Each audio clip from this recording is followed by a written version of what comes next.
Welcome to your channel Preparation for All #64. Dear learners, it is your channel.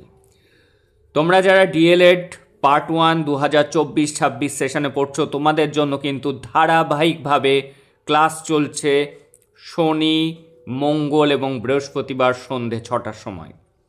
তোমরা যদি ধারাবাহিকভাবে ক্লাসগুলিকে দেখো তাহলে আসন্ন ডিএলএড পার্ট 1 এক্সামে তোমরা কিন্তু 80% প্লাস মার্কস তুলতে চলেছ। আর যারা 80% প্লাস মার্কস তুলতে পারবে না তারা কিন্তু ডিএলএড পাশ করার পর টেটে যতই ভালো পার্সেন্টেজ তুলুক না কেন মেরিট লিস্টে কিন্তু জায়গা পাওয়া অত্যন্ত কঠিন হয়ে যাবে তাদের জন্য। তাই বলবো বন্ধু, সময় নষ্ট না করে এখনও তোমার হাতে সময় আছে তোমার সেই টার্গেটটি ফুলফিল করার, কিন্তু বেস এটি এই ডিএলএড এক্সামটিই কিন্তু তার ভিত্তি। তাই সময় নষ্ট না করে ক্লাসগুলিকে যদি ফলো করে যাও ধারাবাহিকভাবে, আগের ক্লাসগুলি যারা মিস করেছো তোমরা যদি প্লেলিস্ট থেকে সেই ক্লাসগুলিকে দেখে নাও তাহলে ডিএলএডে কিন্তু 80% প্লাস মার্কস তোমার। যাদের পার্সেন্টেজ মাধ্যমিক এবং উচ্চ মাধ্যমিকে কম আছে তোমাদেরকে কিন্তু টার্গেট নিতে হবে 90% মার্কস তোলার, তবেই কিন্তু তুমি সুনিশ্চিতভাবে সেই জায়গাটি করতে পারবে। আর সেটি কিন্তু মুখের কথা নয়, তোমাকে তার জন্য কিন্তু হার্ড লেবার দিতে হবে। তুমি যতই শুনে থাকো যে ও ডিএলএডে কিছু পড়তে হয় না, ও তো হল ম্যানেজ করেই পরীক্ষা হয়, কিন্তু না বন্ধু, তুমি কিন্তু ওই ভরসায় থেকে কখনোই 90% প্লাস মার্কস পাবে না। তুমি 60% প্লাস মার্কস পেতে পারো, তাতে কিন্তু কোনোই লাভ হবে না। তাই হাতে এখনও সময় আছে। এই চ্যাপ্টার থেকে যে চ্যাপ্টারটি চলছে আমাদের, সেই চ্যাপ্টার থেকে কিন্তু কোশ্চেন আসবেই আসবে। আমাদের যে কটি পদ্ধতি রয়েছে যার মাধ্যমে আমরা মাতৃভাষা শিখতে পারি, সেই পদ্ধতিগুলির মধ্যে থেকে যে কোনো একটি পদ্ধতি কিন্তু এই বছরের জন্য আসবে। তাই আমরা যদি এই পদ্ধতিগুলি সম্পর্কে জেনে রাখি তাহলে কিন্তু আমরা একটি 7 অথবা 16 মার্কসের কোশ্চেন অবশ্যই লিখে আসতে পারবো। শুধু তাই নয়, এই পদ্ধতিগুলি যদি আমাদের জানা থাকে তাহলে আমরা টেটেও কিন্তু এখান থেকে আসা কোশ্চেন সলভ করতে পারবো অনায়াসেই। তাহলে মাতৃভাষা শিক্ষাদানের কয়েকটি পদ্ধতির নাম লিখুন। প্রত্যেকটা প্রশ্নের সাথে এটিই থাকবে, তার সাথে থাকবে বাংলা ভাষা শিক্ষাদানের ক্ষেত্রে আলোচনা পদ্ধতির সুবিধা ও অসুবিধাগুলি লিখুন।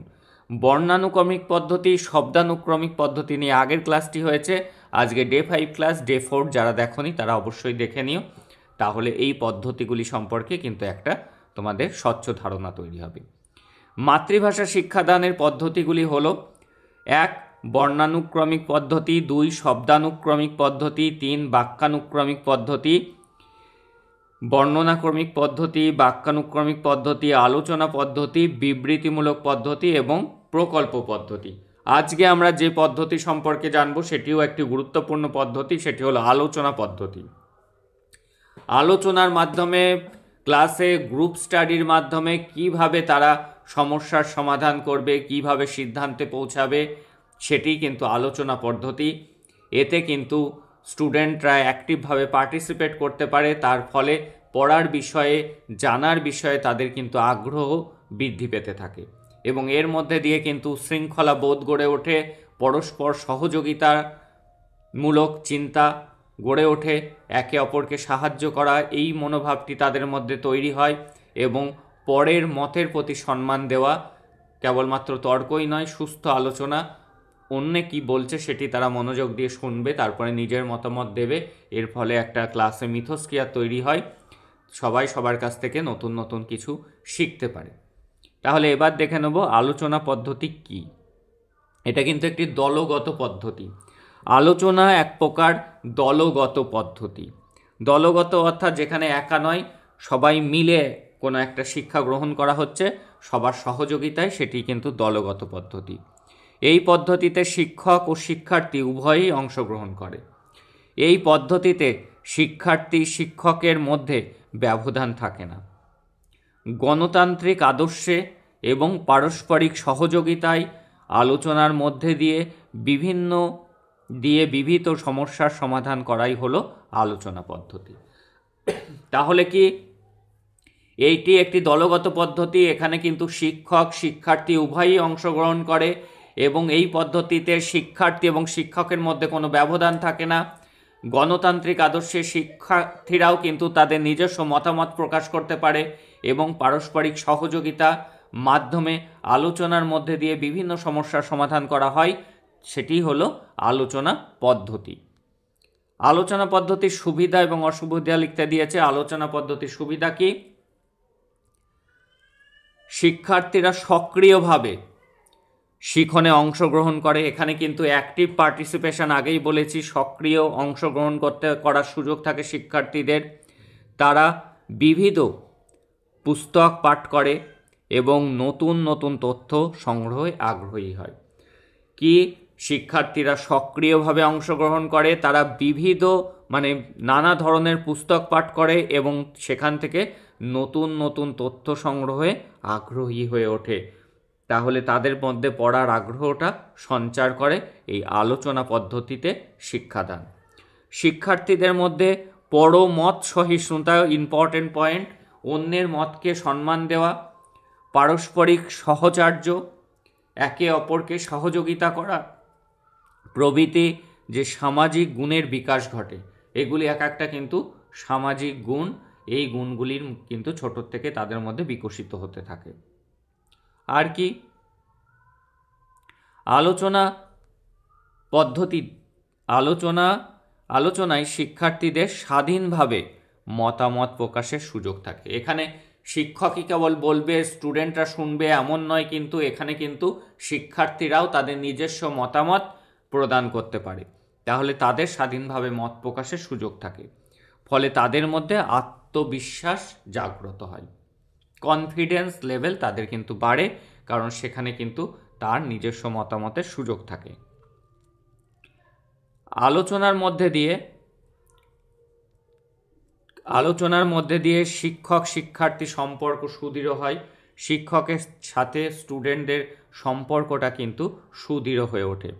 আলোচনা সভার কাজ সুশৃঙ্খলভাবে পরিচালনার জন্য কতগুলি গণতান্ত্রিক নিয়ম প্রত্যেক সভ্যকে মেনে চলতে হয়। অর্থাৎ তাদের মধ্যে ডিসিপ্লিন বোধ কিন্তু গড়ে ওঠে, শৃঙ্খলা বোধ গড়ে ওঠে, কারণ এখানে আলোচনা করতে গেলে কতগুলি গণতান্ত্রিক নিয়ম যেটি সবাইকে মানতে হয়। এর ফলে শিক্ষার্থীদের মধ্যে শৃঙ্খলা বোধ গড়ে ওঠে। এগুলি ছিল আলোচনা পদ্ধতির সুবিধা। এবার আমরা অসুবিধাগুলো দেখব। প্রথম অসুবিধাকে আমরা দেখে নিই। আলোচনা পদ্ধতিতে শিক্ষাদান করতে হলে অনুমোদিত পাঠ্যসূচি শিক্ষাবর্ষের মধ্যে শেষ করা যায় না। অর্থাৎ এই পদ্ধতি কিন্তু সময় সাপেক্ষ। এই পদ্ধতিতে শিক্ষাদান করতে গেলে যে সম্পূর্ণ যে সিলেবাস, সেটি কিন্তু শিক্ষাবর্ষের মধ্যে অর্থাৎ বছরের মধ্যে শেষ করা যায় না। নির্দিষ্ট সময়ের মধ্যে সিলেবাস শেষ করা যায় না। এই পদ্ধতিতে অধিক সময়ে অপচয় ঘটে। আর কি? দ্বিতীয় অসুবিধা এবার আমরা দেখে নেব। আলোচনা সঠিক পথে পরিচালিত না হলে শিক্ষার্থীদের মধ্যে সহযোগিতার পরিবর্তে ঈর্ষা ও প্রতিযোগিতার মনোভাব দেখা দিতে পারে। আলোচনা যদি সঠিক পথে না হয়, কেবলমাত্র গল্পগুজব করেই টাইম কেটে যায়, ভুল পথে আলোচনা হয়, তাহলে শিক্ষার্থীদের মধ্যে কিন্তু সহযোগিতার পরিবর্তে হিংসাহিংসি, প্রতিযোগিতা এগুলো দেখা দিতে পারে। সেই জন্য কী দরকার? সঠিক গাইডলাইন যদি সবাই, প্রত্যেকে গণতান্ত্রিক যে পদ্ধতিগুলি আছে সবাই যদি না মেনে চলে, যদি আলোচনাটা সুশৃঙ্খল পদ্ধতিতে না হয়, তাহলে বিশৃঙ্খলা তৈরি হয়, তাদের মধ্যে ঈর্ষা এবং প্রতিযোগিতামূলক মনোভাব তৈরি হয়। আলোচনা কক্ষে শিক্ষার্থীদের সংখ্যা বেশি হলে সেক্ষেত্রে কিন্তু শৃঙ্খলা রক্ষার সমস্যা দেখা দেয়। তাই জন্য ছোট ক্লাসরুম হতে হবে আলোচনা পদ্ধতির জন্য। সেখানে যদি প্রচুর স্টুডেন্ট থাকে তাহলে কিন্তু সেটি ব্যাহত হয়, যে শৃঙ্খলা, সেই শৃঙ্খলার ডিসিপ্লিন কিন্তু ভঙ্গ হয়, তার ফলে আলোচনা পদ্ধতি কিন্তু সফল হতে পারে না।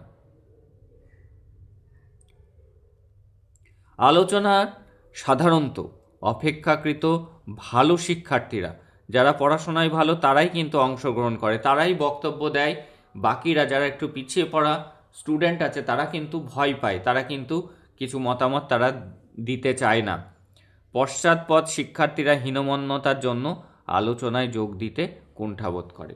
সমস্যা এটাই, যারা ক্লাসের প্রথম সারির ছাত্র তারাই আলোচনায় অপেক্ষাকৃত অংশগ্রহণ করে, তারাই বেশি মতামত দান করে। সেই কারণে যারা একটু পিছন দিকে স্টুডেন্ট আছে তারা নিজস্ব মতামত দিতে কিন্তু ভয় পায়। হয়তো তাদের কাছেও নিজস্ব মতামত রয়েছে, হয়তো সেটি সমস্যাটাকে সমাধান করতে পারে, কিন্তু তারা কিন্তু ভয়ে সেটি বলতে চায় না। পরিশেষে বলা যায় কি, সময়ের অভাবের জন্য সারা বছর আলোচনা পদ্ধতিতে শিক্ষাদান করা সম্ভব নয়। কারণ আগেই বলা হলো যে এটি সময় সাপেক্ষ। যদি সারা বছর এই পদ্ধতিতেই যদি শিক্ষাদান করা যায় তাহলে নির্দিষ্ট সময়ের মধ্যে পাঠ্যক্রমের যে পাঠসূচি অর্থাৎ সিলেবাস আছে সেটি কিন্তু সম্পন্ন করা যায় না। তাই সময়ের অভাবে আলোচনা পদ্ধতিতে কিন্তু সারা বছর ধরে শিক্ষাদান করা সম্ভব নয়।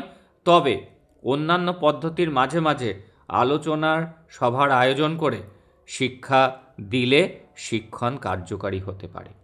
তাহলে কি, যদি সারা বছর দেওয়া সম্ভব না হয় তাহলেও যদি আমরা মাঝে মাঝে অন্যান্য পদ্ধতি ব্যবহার করার মাঝে মাঝে যদি এই পদ্ধতিতেও সপ্তাহে একদিন করে আলোচনা সভার আয়োজন করে সেই পদ্ধতিতে সমস্যার সমাধান করা হয়, তাহলে বিষয়টি অনেক বেশি কার্যকর হয়ে ওঠে। এই ছিল আজকের গুরুত্বপূর্ণ আলোচনা। তোমরা এটি খাতায় লিপিবদ্ধ করো, আগেরটি যারা মিস করে গিয়েছো তোমরা দেখে নাও।